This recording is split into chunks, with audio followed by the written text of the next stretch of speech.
Hello, everybody, and welcome to Non Sequitur News for June 3rd, 2025. Yeah, it's getting late. I am MayorWatt. I run ohmTown.com, and along with the Sentient AI that's usually there to keep me in check, they are not there today. The quantum singularities keep breaking our connection, so they don't come with me when I jump into the past to play catch up from my mayoral duties. That said, I do have 10 articles that were selected through submissions and my own selections, along with the Sentient AI selections. So we're going to start out with what is the deal now, Rippling? And Disney World Piston Peak, McDonald's chicken snack wraps, Final Fantasy Tactics, and the State of Play, which is going tomorrow at 5 p.m. But this is a time machine episode, so for some people, relatively, it's already been underway for 45 minutes. Final Fantasy Tactics and the State of Play. And then T-Mobile launches fiber service. GameStop's Nintendo Switch 2 pre-orders. There are billions of us. Trouble in Paradise. Escaped pet zebra. And wildlife tunnels saving amphibians. Everything is powered by ohmTown.com, so go over there and become a citizen. You can parse all of the news that gets aggregated over there and then submit articles that you find are interesting, and they might get highlighted here in Non Sequitur News or in one of our other 6 weekly shows. See you on the other side.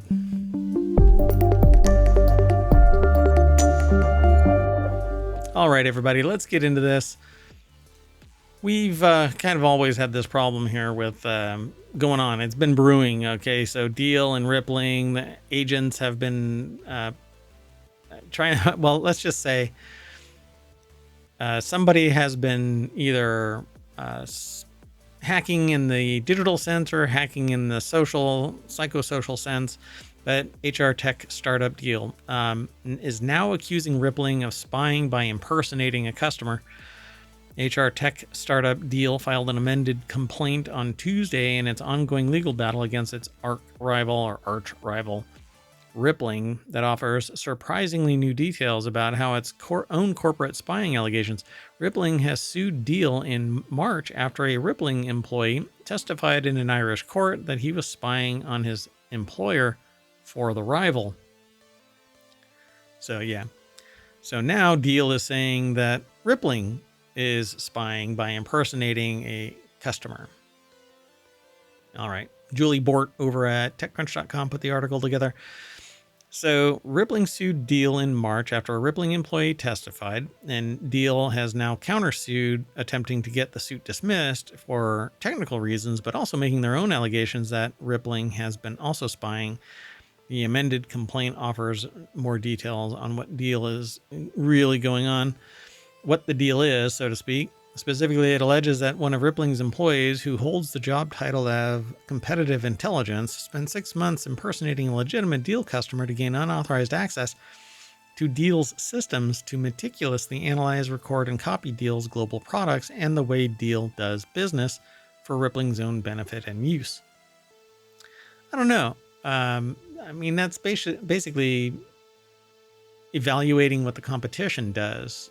I don't know if that's really illegal so much as it's corporate surveillance. But being on the inside, being an employee is a completely different animal, because you do have direct access to confidential information about customers and business processes. Whereas if you're a customer, you get whatever is presented to you by your business. So for instance, I'm not going to sit there and tell somebody exactly how I do my particular analysis if I'm evaluating a business for strategic management purposes. I'm not going to give, pardon me, I'm not going to give, the basket of eggs to somebody in its entirety. I might let them sample an omelet, but for crying out loud, I'm not going to give everything to them. So the lawsuit also has a bunch of insults hurled at the Rippling CEO, Parker Conrad. Pardon me. The air in my office in the studio is really dry. Anyway, then goes on to speculate that Rippling has targeted Deel because Conrad is angry at Zenefit's VC backer, Andreessen Horowitz. Sadly, it is now apparent that Conrad has made it his life's goal to exact misguided and petty revenge on those connected with Andreessen, including Deel, which Andreessen owns a 20% share. Yeah. Well, you know what? People need to run the businesses without all of that. I'm not going to get into it. It's a long, involved discussion, and we don't really have time in the time machine to talk about it. But spokesperson also alleges that the revised complaint backtracks from some of the assertions in the original, including removing wording that implied Rippling had somehow obtained access to Deel's board-level information.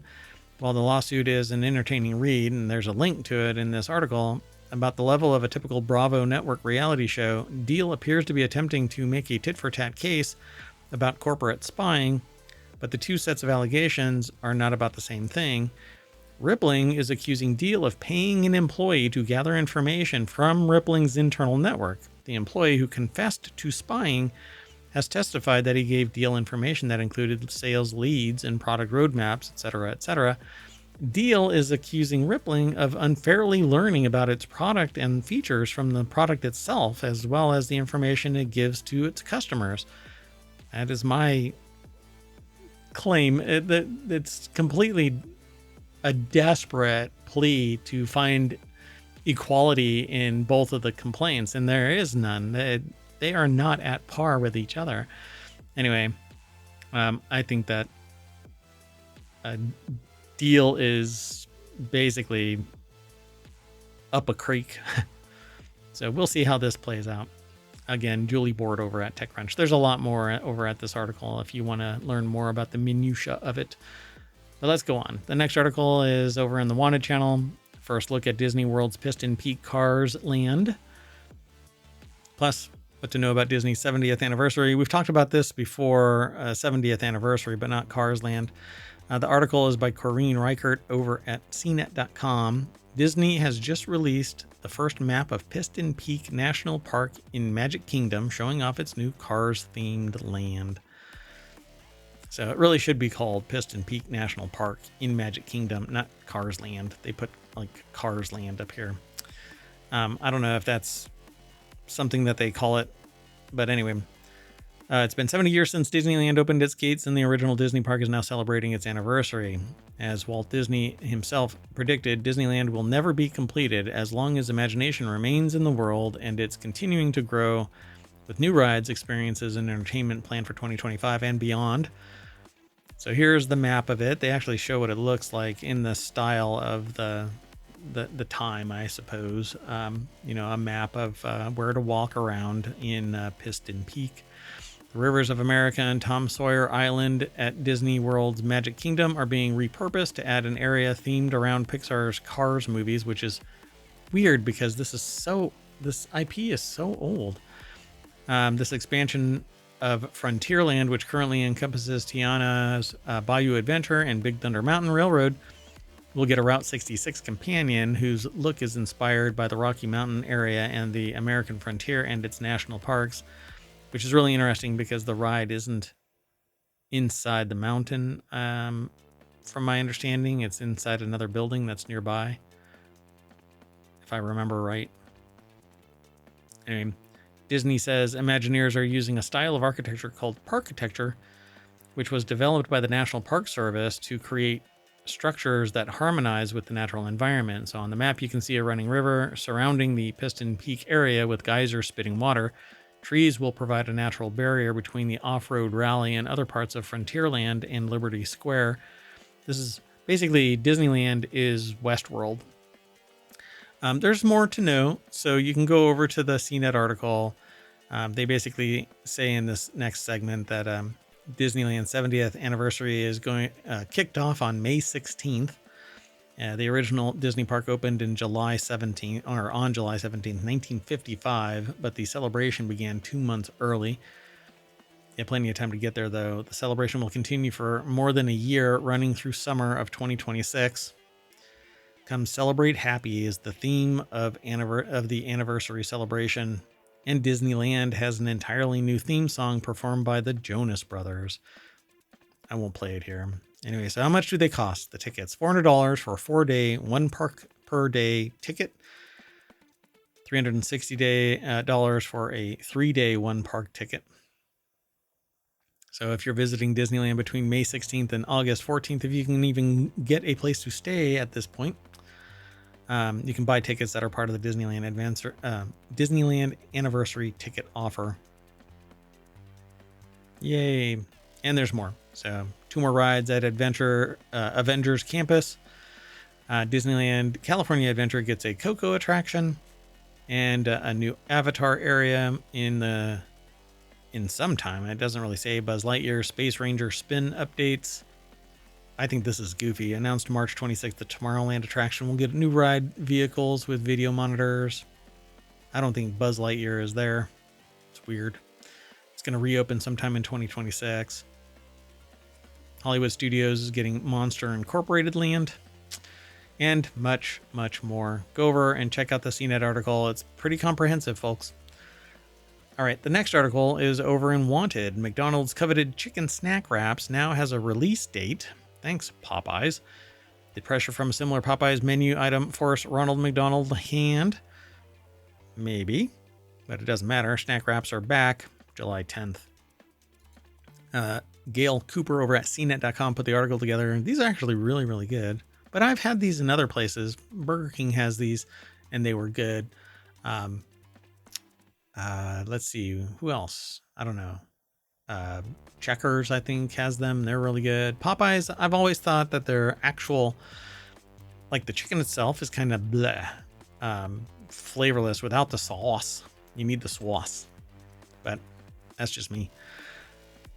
The chicken countdown is on. McDonald's has been teasing customers about the return of the snack wraps, a chicken tortilla entree that's been missing from U.S. locations of the Golden Arches since 2020. But on Tuesday, the chain reversed course on its previous hint and gave up the goods, revealing that the snack wraps will come back July 10th, not the 14th of an upcoming month, as previously teased.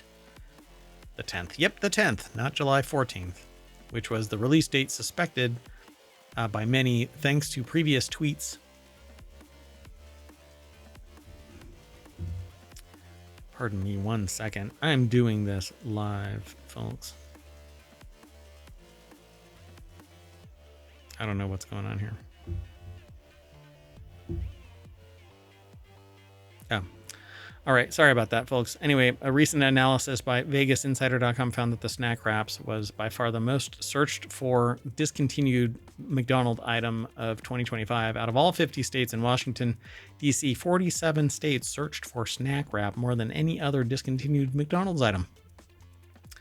Let's keep going. The next article is over in WarCrafters. Final Fantasy Tactics fans might not want to miss the June 4th State of Play, which is going on tomorrow. But if you are a temporal war combatant, then you're able to go and visit it right now. So Yasumi Matsuno and Jason Schreier have hinted that the announcement for a Final Fantasy Tactics remake could be coming at the next State of Play, while nothing has been officially confirmed. Fans of Final Fantasy Tactics should definitely tune in to Sony's upcoming showcase on June 4th, as it could be big news. The article is over at GameRant.com. Eric Law put the article together. Rumors suggest that Final Fantasy Tactics Remake might be announced at the State of Play on June 4th. That, again, is tomorrow, unless you're a temporal war combatant. Key figures like Yasumi Matsuno and Jason Schreier have hinted at the possibility, and I'm not sure. Because of the timey-wimey stuff that we're talking about today, I would say go and check it out. It was broadcast on June 4th at 5 p.m., so get in your time machines and jump forward, or go check out YouTube right now for the Sony State of Play. I'm going to keep moving on, though. The next article is near and dear to me because I don't have fiber in the mayoral mansion, but I have been waiting for it, and I can actually hit a box that contains a fiber gateway, I guess you could say. It's the edge of a fiber network, and I can actually hit it with a rock by just throwing it, but they will not run fiber to the mayoral mansion. But T-Mobile launches fiber internet service in the US with a 5-year price lock. I'm on board. T-Mobile is launching, and it's looking like a 2 gig fiber is what? Oh, I don't know how much. It's after the thing. So 1 gig is $90 with auto pay. So 2 gig is probably $140, $130. We'll see. Let's see what it says on the other side. In addition to a 5-year price lock, you can get either Fiber 500, which is 500 megabits, Fiber 1 gig. It's in the name, folks. Fiber 2 gig. Starting at $80 a month. Emma Roth put the article together over at The Verge. 1 gig is $110 or $105 with auto pay. This is similar to what others are charging, like Google used to charge somewhere around the $80 for a gig symmetric, and others are charging around the same 110 for up to 2 gig. But I am totally on board with this, so I'm going to find out if I can actually get this. T-Mobile will also provide discounts for customers who have phone lines with the service. It's offering a $75 per month Fiber Founders Club plan as well, which comes with a 10-year price lock, but it's only available in select locations for a limited time. So I'm going to go and look that up right after the show. Let's go. The next article is over in the Hatch Ideas channel. Customers furious after Game, which is a British game store, cancels Nintendo Switch 2 pre-orders, and affected customers who have waited years have reacted with fury. You bastards. So it's over at bbc.com. Tom Gherkin put the article together. This is actually from a while ago, so I don't know how this got submitted, but anyway, I thought it was really interesting because Switch 2 had already attracted some controversy from fans who questioned the price of some of its games, $80 for instance. And then this company decided that they weren't going to, they just basically canceled. Some of those who pre-ordered the Switch 2 through Game will now not be able to get their hands on it on its release date. It says, we understand how disappointing this is, especially for those who have eagerly awaited the order. One customer said it was outrageous. In a social media post, it says that it's currently working hard to reinstate as many affected pre-orders as possible. Yeah, I'm trying to figure out why, though. Yeah, I don't know. Let's see. The original Switch ended up being, I don't know. It doesn't even say, really. Does it? No, it doesn't really say. They just said that they canceled it. All right, let's keep going. The next article is over in Non Sequitur News. There may be several more billion humans on Earth than we thought. It says we could be severely undercounting the number of humans living on Earth, according to research. While the United Nations has determined that as of last summer, there were 8.2 billion humans sharing the limited resources of our planet. A new estimate finds that the figure could be off by anywhere from hundreds of millions to an astonishing several billion people. That might sound like an alarming revelation, but the Queen Mary University of London professor Jonathan Kennedy argues that in a recent opinion piece for The Guardian, overpopulation is rarely just about the numbers. The article is over on futurism.com. Victor Tengerman put the article together in a section they call Severe Undercount. The deck statement says, is this planet feeling crowded all of a sudden? No, I think society has, under this assumption that things cost more if they're spread out, we've got plenty of space all over the place. I mean, we really do. The problem is that we don't really treat that space respectfully, and we don't treat the economics as if everybody can get a piece of the action equitably. People with money and power and political might and various other things like regulatory capture basically congregate us all into big cities because it is deemed more cost effective, but it's really greed. Instead of just living within a means, they have to have billions of dollars because they're psychopaths. Anyway, the UN figures are based on the census data and population density across the global grid, but employing a different methodology, as Aalto University postdoctoral researcher Josiah Lang Ritter and their colleagues outlined in a paper published in the journal Nature this year. The real number of people on Earth could be vastly higher, and that's because data sets in rural areas are often incomplete and can be unreliable. And the researchers found large discrepancies between examined data sets, implying that rural population is, even in the most accurate data set, underestimated by half compared to reported figures. At the same time, concerns about overpopulation have historically been blown out of proportion. Kennedy argues the world's population, per the UN, will stabilize and peak around the mid-2080s, at which point it's expected to start falling. There have been issues in other countries where the population started to fall and leaders, tyrants really, demanded that certain reproductive rights were revoked and others had to have kids. Yeah, pretty wild shit out here in America, not in American history, but in history, but also American history, but in history in general, global history. Pretty batshit crazy things. Overpopulation concerns have often perpetuated ethno-nationalism and perceived threats of immigrants, bringing an end to Western civilization, Kennedy warned. They worry about their countries being indelibly changed by mass migration. The cold hard truth is that in a few decades, our shrinking, aging societies will desperately need these newcomers to pay taxes and work in healthcare and social care. Not if robots take everybody's job. And that statement alone, this little segment, will keep me from getting this promoted. I guarantee it. The next article is over in FourWheelTech, which is one of our weekly shows. Honolulu Police Department sued for allegedly arresting sober drivers for DUI. The ACLU alleges a new lawsuit against the Honolulu Police Department has a nasty habit of arresting sober drivers for driving under the influence. So the article is by Colin Woodard over at jalopnik.com. The lawsuit claims that HPD has arrested scores of drivers for DUI, even though they should have passed the field sobriety test, and a breathalyzer test showed that they had no alcohol on their breath. And while those arrests don't necessarily result in convictions, they do allow the department to tout a large number of arrests. The ACLU also alleges that it's even worse than that, since the department's policy allows night officers who make an arrest to go home early while still getting paid for working their entire shift. That, in turn, allegedly incentivizes officers to arrest anyone they can find, regardless of whether or not there's actual reason.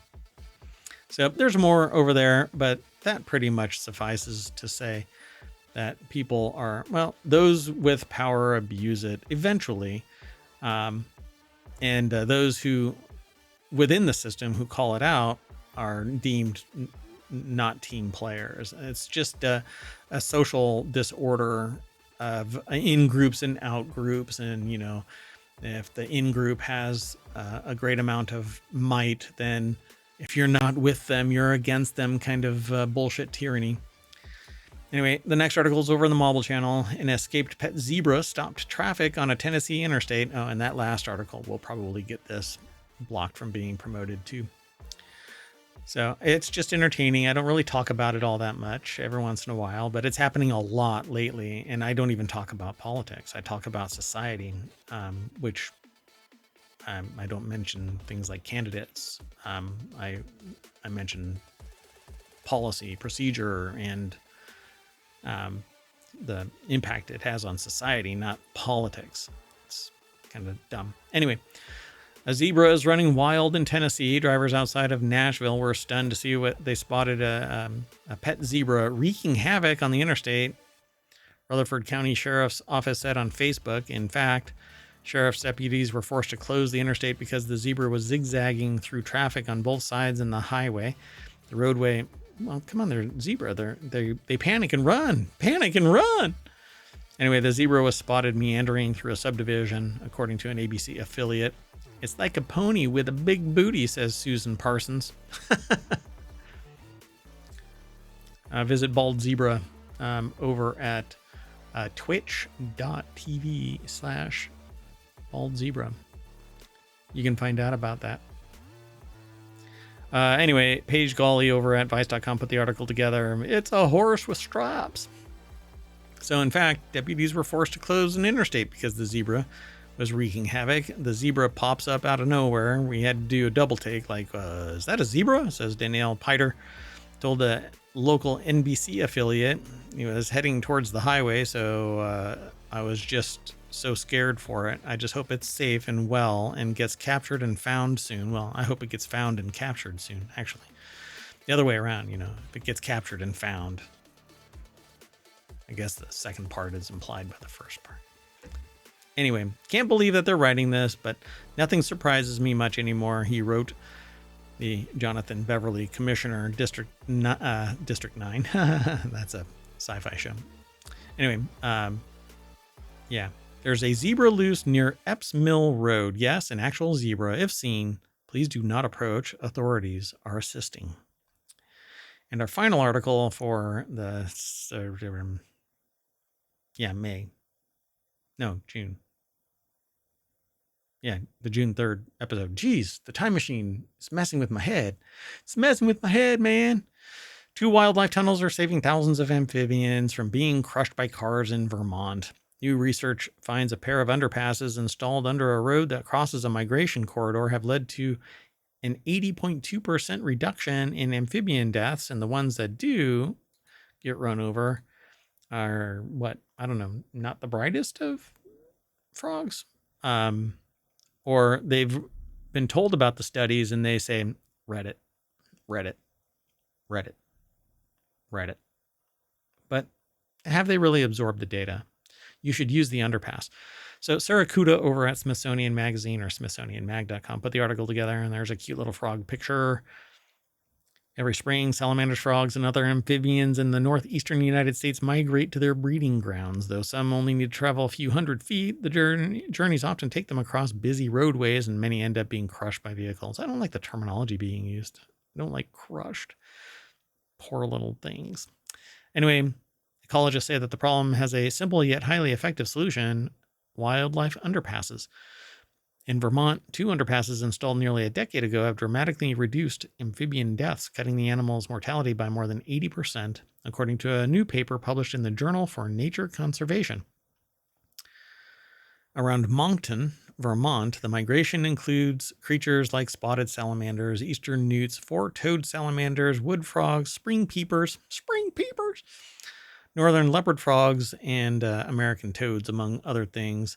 There's a whole bunch of data over here, but it says for the study, scientists compared amphibian road mortality in the 5 years before the tunnels were installed and the 7 years after, so from 2011 all the way to 2022, and they looked at the areas with the underpass, the buffer zones right beside them, and control sites far from the new construction, and the results were staggering. The underpasses contributed to an 80.2% reduction in deaths among all amphibians when the researchers removed climbing species like spring peeper frogs from the numbers, looked only at ground-dwelling species.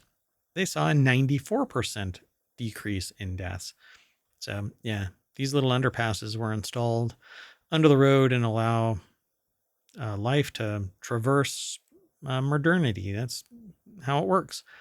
Data suggests that the wing walls are effective. However, the researchers indicate that their design could be improved to help reduce amphibian deaths even more. For instance, future studies might investigate the effectiveness of turnarounds and other modifications that could prevent climbing amphibians from scaling the wing walls and ending up on the roadway. Yeah. So basically make the side of the road steeper so that animals can't climb up it. But frogs will hang from a freaking ceiling fan, for crying out loud. They don't care. As will newts and geckos and whatever else. So there is a video over here that links to the Moncton, Vermont 2016 time frame about salamanders and frog migration through amphibian underpass. And I guess it shows 2 amphibian underpasses in Moncton, where a photo was taken every minute for 1 hour during a peak amphibian migration night in spring of 2016. Seems like fun. Go and check it all out. And that's it for today. So we're going to take the underpass, which is going to bring us back to the front page of ohmTown.com. So go over and check it all out. Become a citizen. Be sure to like and subscribe. Follow us on Twitch and on YouTube. Once you're a citizen, you can actually submit articles to us for inclusion in the show. Come and hang out too. It would be great to see you. So we'll see you later. Bye-bye.